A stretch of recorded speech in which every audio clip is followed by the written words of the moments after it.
Details చూద్దాం. గణతంత్ర దినోత్సవం సందర్భంగా కేంద్ర ప్రభుత్వం పద్మ పురస్కారాలను ప్రకటించింది.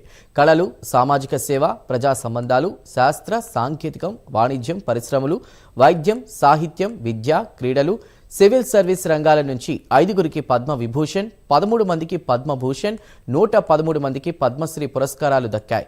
తెలంగాణకు చెందిన 7గురికి, ఏపీకి చెందిన 4గురికి పద్మ అవార్డు లభించాయి.